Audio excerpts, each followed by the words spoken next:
All right. Hello, everyone, and welcome to tonight's event. I'm Em Lewis. I'm the Adult Programs Coordinator at Rockland Public Library, and we are so thrilled to be hosting tonight's event.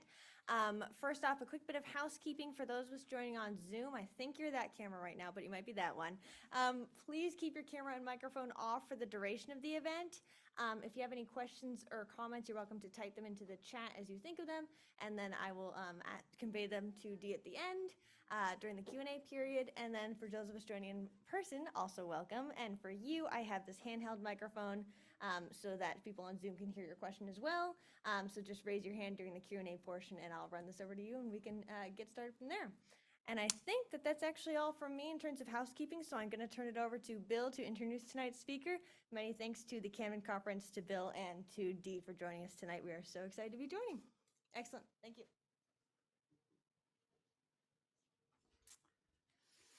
Good evening. I'm Bill Bachhoffner, and on behalf of the Camden Conference, I'd like to welcome you to tonight's program. We would like to thank Rockland Public Library, Em, and the Friends of Rockland Public Library for making these programs possible and for hosting us again this conference season.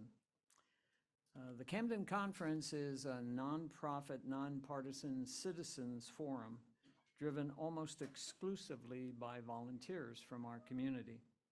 The mission of the Camden Conference is to foster informed discourse on world issues. In keeping with our mission, we offer a series of community events leading up to the annual conference weekend. These free events are intended to provide background on the yearly topic and to touch on areas related to the February conference that may not be covered in its 3-day format. This year's conference, our 37th, India, Rising Ambitions, Challenges at Home, will take place February 16 through 18, 2024 at the Camden Opera House and will be streamed to the Rockland Strand and to Portland, USM.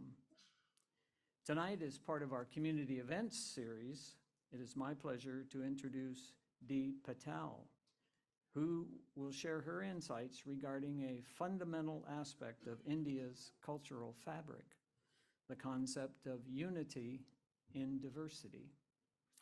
Dee, who owns Namaste Indian Food in Rockport, will take us on a walk through India's rich tapestry of food, climate, religion, traditions, and celebrations. She hopes to resolve one of humanity's larger paradoxes, unity in diversity, by drawing on a common thread that runs through India's recognizable and celebrated differences. Please give a warm welcome to Dee Patel.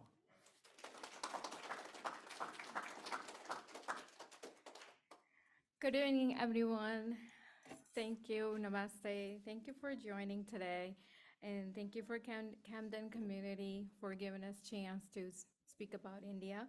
And thank you for Rockport Library. My name is Dee Patel. I go by Dee. And I born and raised in India. So you can see the India's map. So I am west part of India, which will be more clear in the next slide. And I born and raised in the state of Gujarat, which is one of the India state. I was 24 years old when I moved to United States. And after I got married, I moved into Mid-Coast, Rockport area since 2016. And I have 2 children, and my mom, my mother-in-law, my father-in-law, we all live in one household. And we have a business, hotel business. It's called Ledges by the Bay. And we also run Namaste Indian Food restaurant during the summer season. And I also work at the Penn Bay doing patient registration. So that is about me. Now we are going to talk about Bharat Bhojan, which is food of India. Indian food is diverse like a beautiful quilt made by many different colors. Today I want to talk to you about the different food you can find in the different parts of India and how they are connected to Ayurveda, which is an ancient way to staying healthy using food. Let's take a look into the India's map.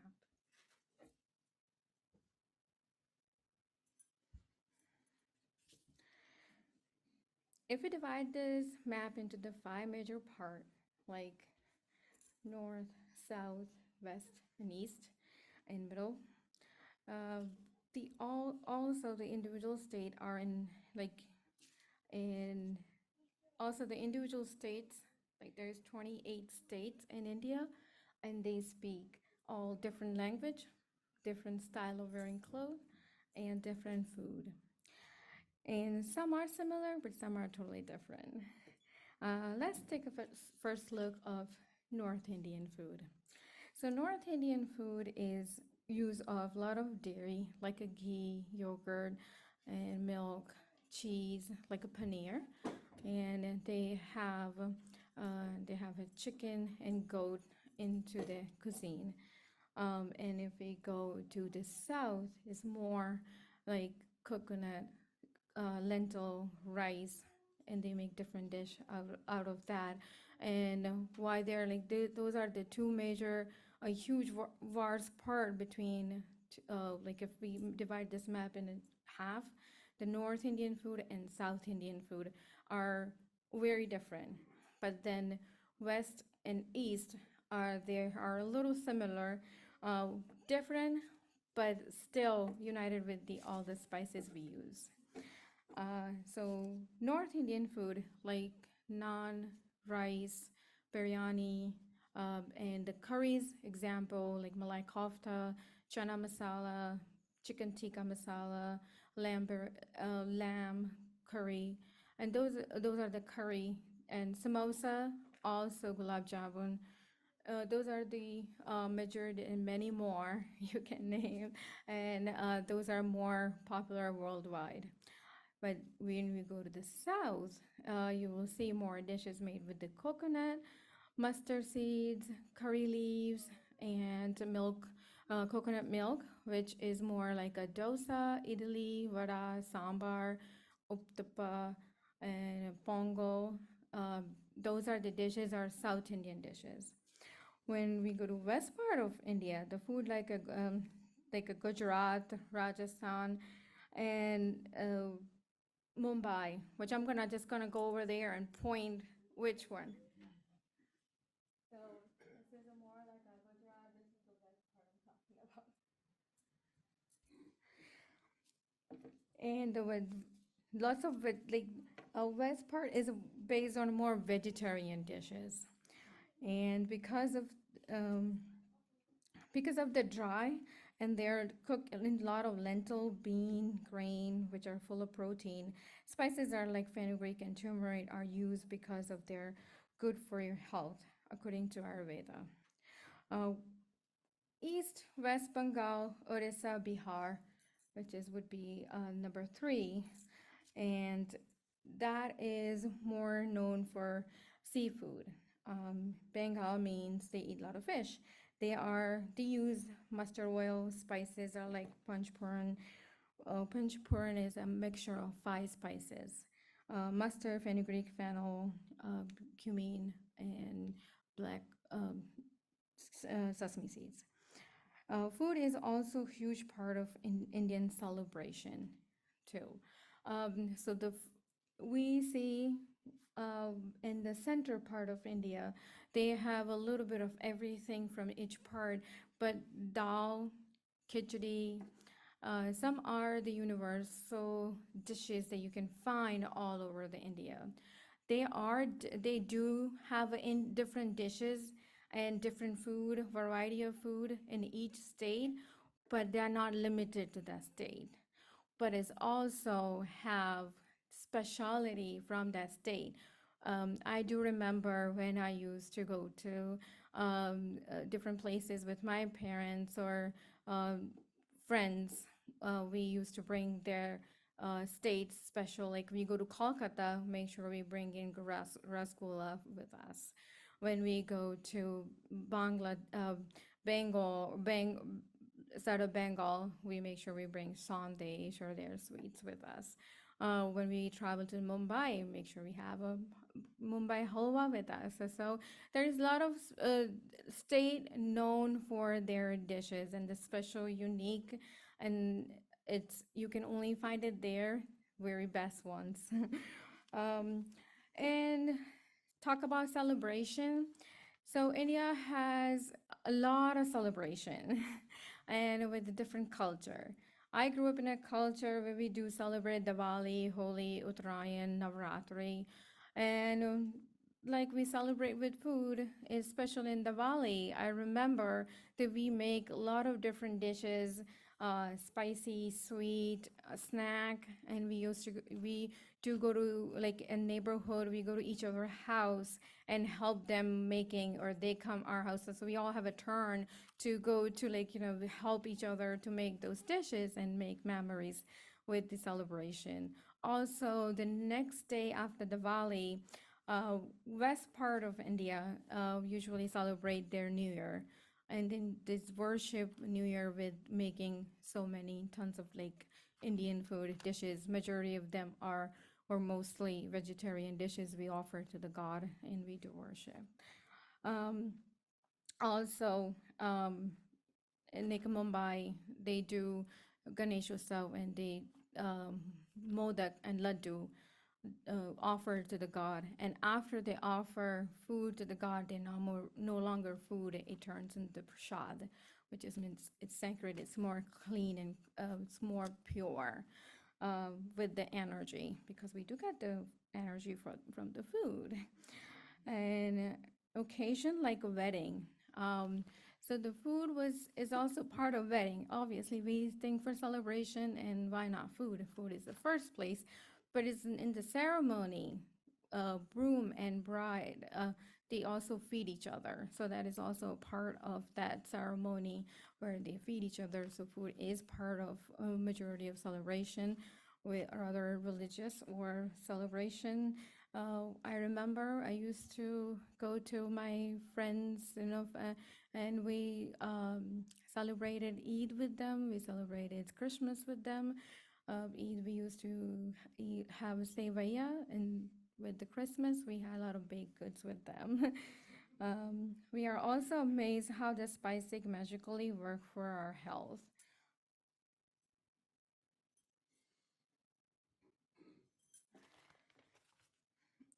And most of the Indian homes, you will find this type of spice box, and it's called magic. You can also call this magic box or medicine box. I remember that when I had any cut, my mom used to put turmeric over it, and or we have a stomach pain. My mom used to go to kitchen and get the asafoetida and put it on, rub it on the belly to get relief out of it, and also use fenugreek seeds for joint pain. We all know turmeric is a big example for the Indian spices that has something called curcumin that fights inflammation and that helps our immune system. Second one is cumin is a great for digestion. Coriander cools our body and cleans it. Ginger settles our stomach, and cinnamon helps our blood sugar and circulation.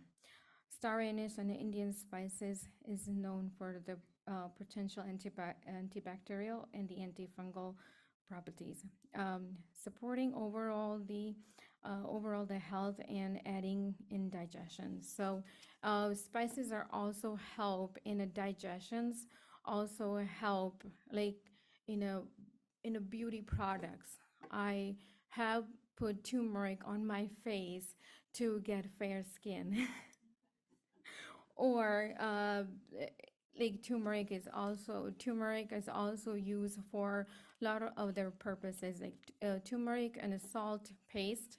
If we have a broken bone or swollen, or if I fall, and we used to put that paste back in those days when I remember that like when like little falls or little bumps, we used to put that on our the where the body part is broken. Fenugreek seeds helps effect lower the blood sugar. So fenugreek seeds also help to balance the sugar in our body. Also, who breastfeed is also helps to uh, get more breast milk. Uh, to So spices used in India proves that Indian food is more like a food as a medicine. A lot of Rishi Munis and yogis did research about it, and then after they add those spices as an ingredient, but it still makes it more delicious. That is a very unique way to eat food as a medicine. So the food is delicious, it's colorful, but it's also healthy and high in the nutritions, and it's very, very valuable. So if you crave for Indian food and if you have a big feast of Indian food, it means you gave a very happy meal to your belly. Um, so what is remarkable about Indian food is how it adapts the local atmosphere and deeply connected to the Ayurveda diet um, uh, for the balance and for the wellness. So Ayurveda is a part of the Vedas, and a lot of medicine and medicine came from the Ayurvedic uh, book, and we do. We do have a different, like when we have a season change, they also do change in their food into their diet as well. So weather is also like winter, and same thing I have noticed here too. In the winter we eat warm, cozy, spicy food. In the summer it's less spicy, but more like a yogurt, buttermilk and water, like food has more water, contain more water to it. So it's the same concept in India. Back in when it's still the same, but it's been a long time that I left India. But when I was in India, we have like everything grows seasonally. So whenever wheat grows, we have to stock them for a year, estimated. Sometime you run out, sometime you have extra, so you estimate it. Same thing with the rice and other grains. You can still find it now. Nowadays is more like after they invented all the storage and everything, but back in those days, winter used to be a good season for all the green vegetables. So when the winter comes, they have all harvested all the green vegetables, and when other months we have more lentil and legumes that more into the diet, which is high in the protein. And the state I'm from, Gujarat, we it's a more vegetarian food. Majority is food or dishes are vegetarian, and I do get a lot of often this question: how do you get your protein? But we do eat a lot of dal, rice, roti, grains, greens, lot different type of vegetable. Um, and the one thing I have noticed in a vegetarian being a vegetarian, and I have uh, read a lot of research from the doctors because I do work at the doctor's office as well. So vegetarian food is best for our guts. So our guts need a lot of fiber, and vegetarian food does contain that as well.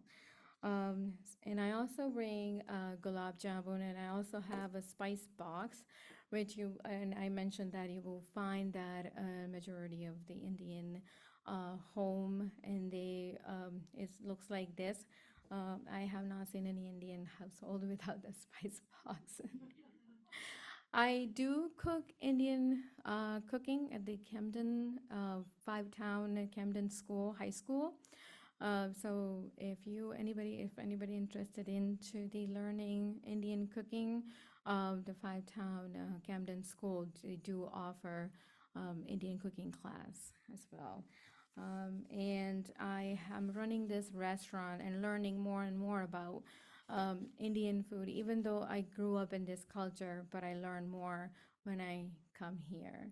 And especially after opening Namaste Indian Food, I learned more and more about it and seeing how many people are vegetarian And I thought, nobody gonna like Indian food. They don't know, but I am amazed how much they do love and they do know more than me, and I'm so proud of that. Like, and it also inspire me to learn more about it.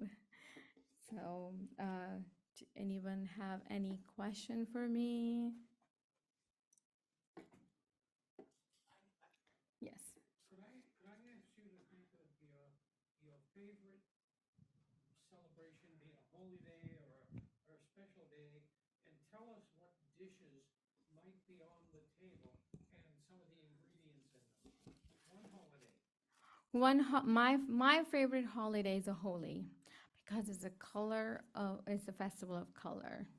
I do love Diwali a lot, but the Holi is my very favorite holiday. And we do make a lot of Indian dishes, but the one is the we call mamra. So mamra is laddu, and those were my favorite. And my mom is sitting in the back when she used to make it. We even though she won't finish it, and we eat it. We won't wait until she finished, and we were starting eating it. You're welcome.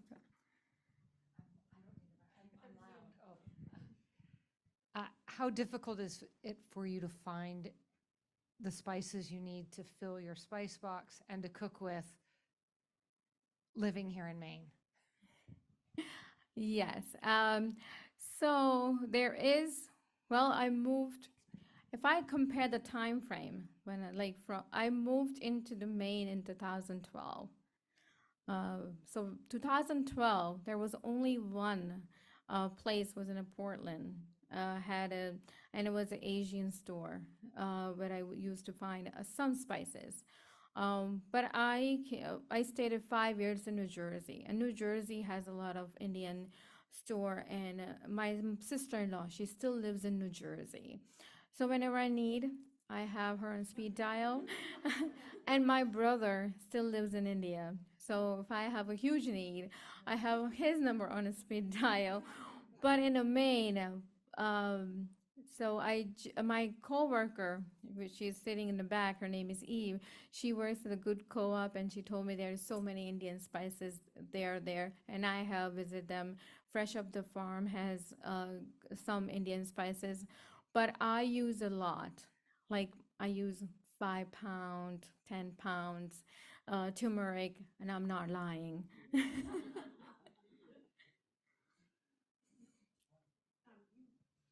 You said you called the spice box also the magic box, which I loved how you described that. It's just because it's full of healthy properties, all the spices. Yes, it is a magic box because it magically make your food delicious.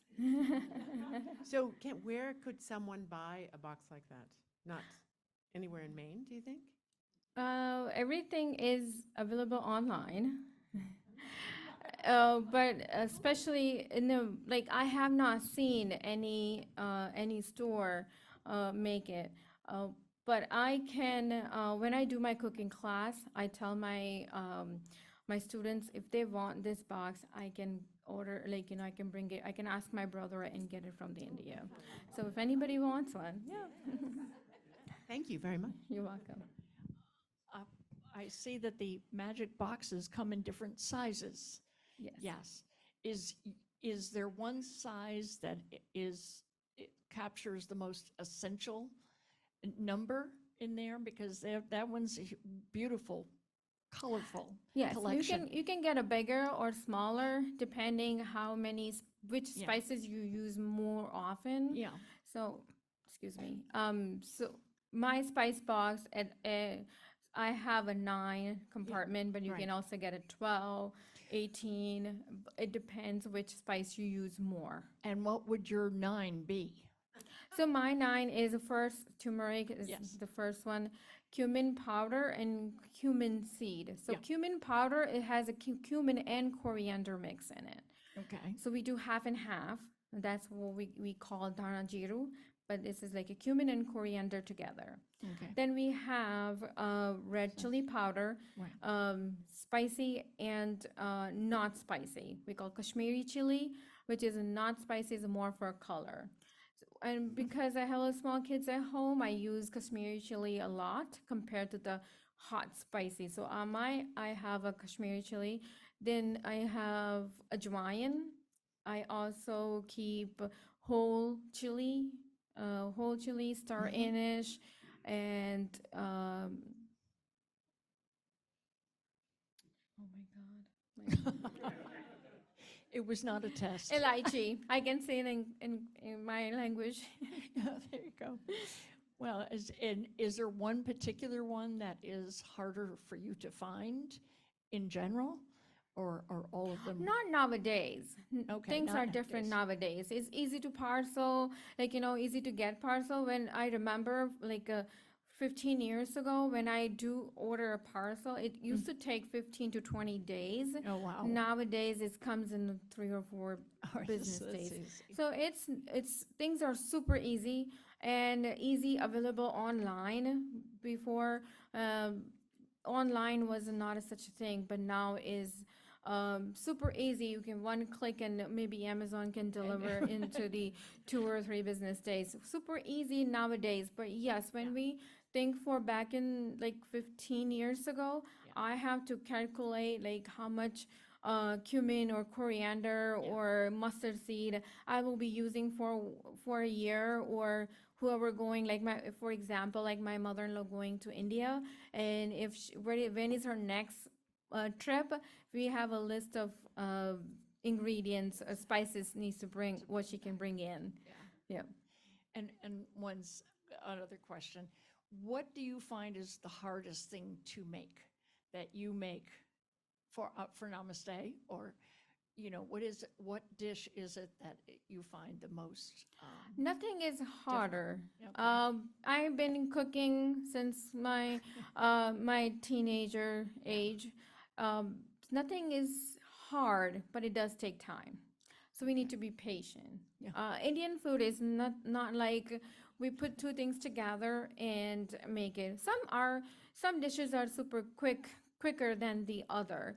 But Indian food, you will see. So in our food, we like like a thali or any plate has more than a one thing. So that's what we usually eat. If we make a dal, we make curry. We also make a rice. We make a roti. So all of those together, it does take time. So we need to be patient. It depends what we're making. Some dishes are a little quicker. But the easiest way, if I don't know what to make, khichdi is the best. So it sounds like a meal here is almost like grazing through many different samples Yes. of food at a time. Yes. So thali, and I do offer thali often in Namaste Indian Food.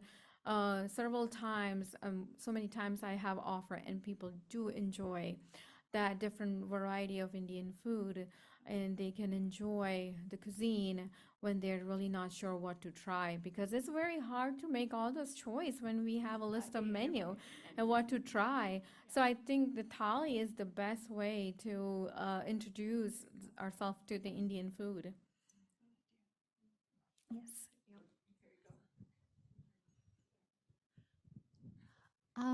I was wondering if you would, if you could like describe a day when you were growing up, and like what foods you were eating. Let's say when you first got up in the morning, and then I don't know, whatever, like Indian culture, which is probably very different all over, but kind of a day for you as you ate, and like what you were doing, activities around it.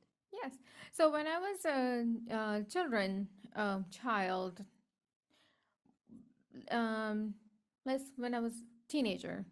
So first thing, we all get up fresh, and we do worship, and then my favorite breakfast was poha.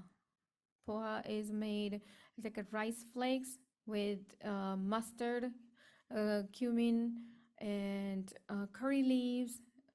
I like to put nuts in it, but nuts can be optional, and potatoes. So that was my favorite.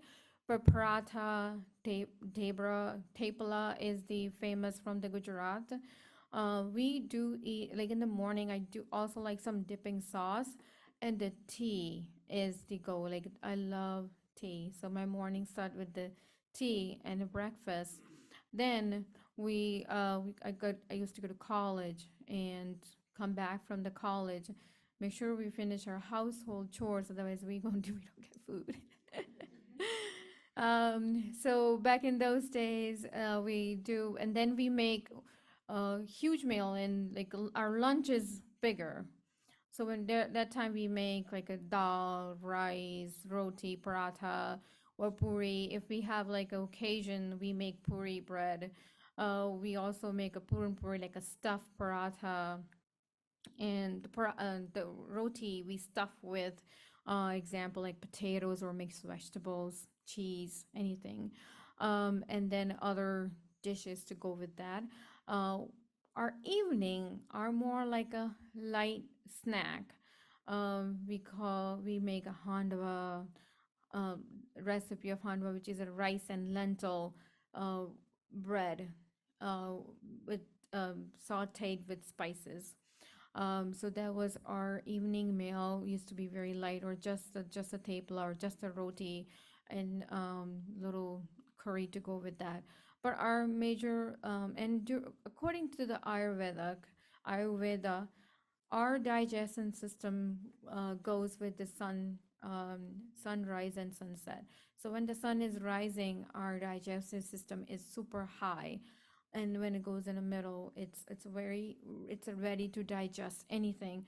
But when the sun sets, that's why a lot of like Ayurvedic practitioners, they advise do not have heavy meal at the evening or at night, because it sits in our, like it turns into and we don't get enough nutritions out of it, just because our digestive system is not as active as in the morning.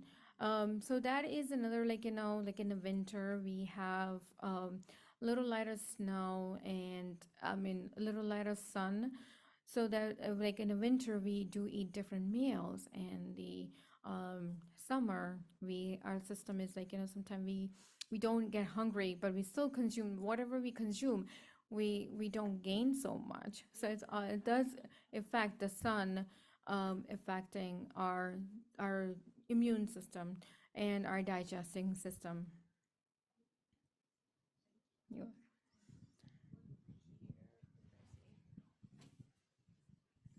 So I'm interested in what you have to do when you are bringing a cuisine from India to another country to start up a restaurant. You've been telling us about regional cuisines. I'm very aware that there are restaurants that describe themselves as Indian restaurants. There are almost none that say Gujarati or Punjabi or Bengali, certainly. And they do seem to serve pretty much the same thing. Can you unpuzzle this for me? What decisions do you have to make when you create an Indian restaurant in the United States based on the expectations of people you're going to educate? I've had your food, you've educated us, and I thank you for that. But I do have this question. That's a really good question. So how I build my menu, it was also a question for me, what people gonna like here. So when I started Namaste Indian Food, I got a recommendation for a lot of people. And also when I was for example, in a Walmart or walking, people were like, "Oh, you Indian? Do you cook Indian food? Can you help me to select the right spice? I'm trying to make a curry. How do I make the best curry? Can you help me for this?" And a lot of people like, "Why don't you open an Indian restaurant? Can you cook for me? Or can I just ask you to cook a 1 or 2 meal for me?" And then I decided, okay, let's get a try. Let's just put a word outside. So first thing I did, without any, because I was very very worried like about like nobody gonna like my food or nobody, I don't know, I had no research about it.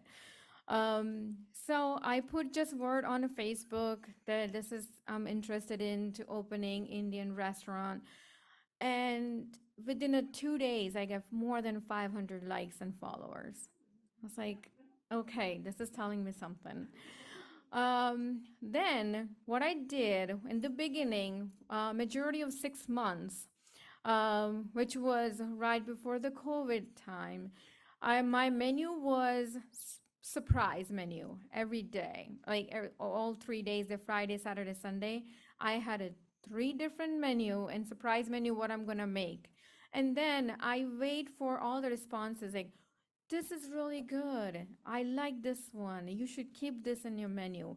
Or what is a repeat? And what is people are giving me more recommendation about?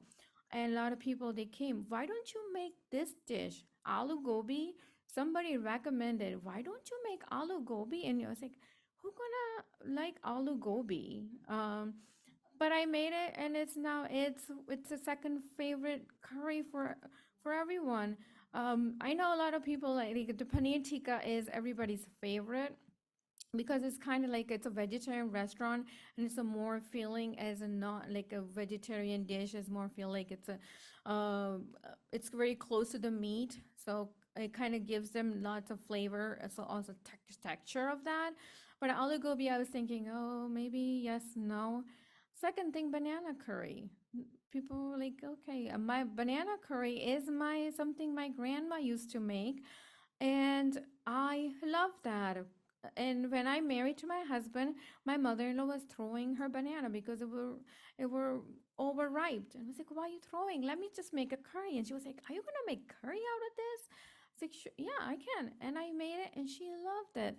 And then I bring it for my coworker, and somebody's like, oh, you need to put this on your menu.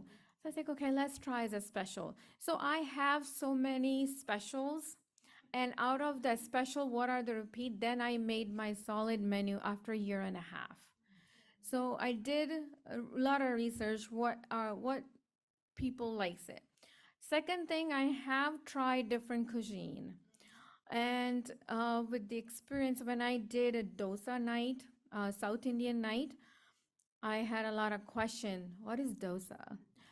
So when that research tells me that what is a famous here where I lived is more naan, curry, uh, samosa. I don't have pakora. Pakora was not in my menu. It was added on because it was a high demand. And those are the dishes is add afterwards. So I take people words, recommendation, and reviews, what they really like and what they most like. Another thing about spice level, it's also I learned because my first day of Namaste Indian Food, I can see people were coming and they're turning all red and sweaty. And I was like, oh my God, this is so spicy for everyone. I was like, I can feel the food was spicy for them. Then I mild it down, then I mild it, and I still ask, like, I ask everyone, like, tell me, is my food is spicy or not for you? It's not spicy. So now I have to do research about it. Obviously, everybody's level is different, but what I'm cooking and what my spice level of using is the what is the need around my community. So I also focus on that, what they like, and I don't want to make something super overpowering and not nobody's enjoying. If they spending their money, I really want to enjoy their food and the right way. I didn't take all the spices out, didn't make it super bland. I definitely, somebody asked me, your curry is spicy? I would say it's not as spicy that burn your mouth, but has a lot of flavor. It kind of gives you that flavor, the heat, but it's not super spicy. So those are my experience through in being into the food, around the food and in the food industry. That's how I learned, and that's how I established the menu. And I did learn a lot, and after doing Indian cooking, because when I go for cooking class, all the classes, and they say, oh, I have made roti, and surprise me, and oh, I have made this curry before, so oh, I know all those spices. So it's good, it's good for me to know. They already know about it, and it makes me also amazed about to learn more about that culture. Excellent. Do we have any questions? I don't see any on Zoom, but any more in person? Oh, yeah. This is just a simple one. When you're talking about spicy, is there one region that is known for more spicy curries or dishes or than what you have in the north, or? So majority like northern part of India eat more spicier than south. If you go to South India, they have a more it's a made with the coconut. More their basic ingredients is coconut. Yeah. So coconut is a little sweeter compared to when you go to Punjab and all the north region. They put more spices, but it's also one is super cold, so it's suitable for them more than south is more rainy and humid weather, so that helps them to like digest and according to the weather suitable. But are some of the spices pretty much universal across when you talk about unity and diversity? Yes. Which So spices that's how the university and diversity is like the connection is the spices. Okay. How different parts of India or almost different states of India have different food, but what is the common thread is the spices. They use the same similar kind of spices, but they make thousands of different dishes. And some are similar, some are very different. Some are similar, like we call kheer. When you go to south, it's more called pongal. So it's a similar, but it's different. Yeah. Okay. That's great. Thank you. If you were going to try to cook some Indian food at home prior to taking your class, is there a cookbook or a person online that you would say is sort of the go-to with good directions, simple, that would be the one you would recommend? Yes, the person is sitting behind you. So you're going to farm her out all over the mid-coast. And I have my her mom. I grew up with my grandmother. Yes, I do. A lot of people do ask me, like, do you have a cookbook, or do you write your recipes, or go with the measurements? It's like, no, we But don't. like I've picked up, Mater Joffrey has a couple of cookbooks Yes. out, and some of them are really easy to follow. But like for those of us in the audience that cannot just show up at your door to ask your mother to cook yeah. with us, what would you recommend to those of us sitting here? Because you can Google things and there's 100 people that say they know how to cook. Oh, try my recipe. But are there some more reliable go-to, whether it's a cookbook here in the library or at the bookstore or someone online, that is simple and authentic? Definitely. So I also seen recipes from the Madhuri's cookbook. But when I do any Indian cooking, majority of things, like we pretty much like 90-80% we know. But if we had doubt with, like, when my mom was not here, I used to call grandmother. But I was one woman that I used to follow, and she was explaining, because in the beginning my English was not that great. And there was a Bhavna's kitchen. Bhavna's kitchen. And more I liked about it, like a cookbook, you read and you mislead some, but thank God to the YouTube putting all those videos for us and making things easy. So it was a one person I used to follow her, and her name was Abhavna. And if I have if I want to make something different or a unique recipe, for example, fafda. When I was in India, we used to go to the a shop or a street and get stuff. My mom made a lot of time, but when I came to United States alone by myself, a lot of things I was missing, and it's not that time was not easy to find those street food. You can find a big majority of but the small specific from that area recipes or that state or their region. Like I said, food is also connected to different places. And the state I grew up, it has a fafda, and I didn't know how to make that, so I follow her, and I got it right. And then I started watching her some recipes, and I also, I think the best way you can find the perfect recipes, instead of just doing one recipe, I would recommend you do more than one recipe, and I'll put those things together and see what is more makes sense to you in your brain, and your body will tell you, this is the way I want to eat food. And one time you make it, and that's how I learned my cooking. If you make it and if it don't come out right, don't worry about it. That's what, and my mom supported me, and I still remember that day.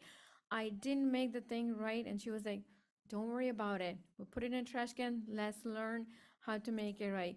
And after I come to United States, because we don't eat eggs, I learned how to make a cake without eggs, and I cannot tell you how many cakes I threw away until I cooked the perfect one. So I tried and tried and tried and tried. Cooking is a passion, and we need to be a little bit interested into that. And doing a home cooking is the key of having a healthy lifestyle. Home cooking is the best.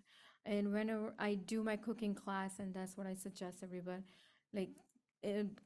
please promote the home cooking. And home cooking is more enjoying, especially kids, elderly, everybody enjoy.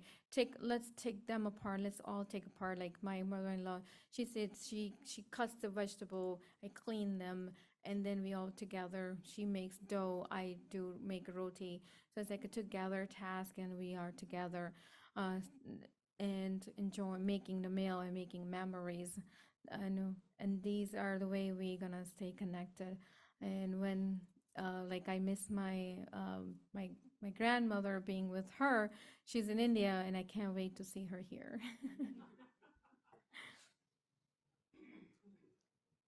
Excellent. Well, if there aren't any other questions, I think that'll do it tonight. So thank you so much to Dee for such a lovely program. Thank you. And thanks to everyone for joining Namaste. us tonight. Thank you.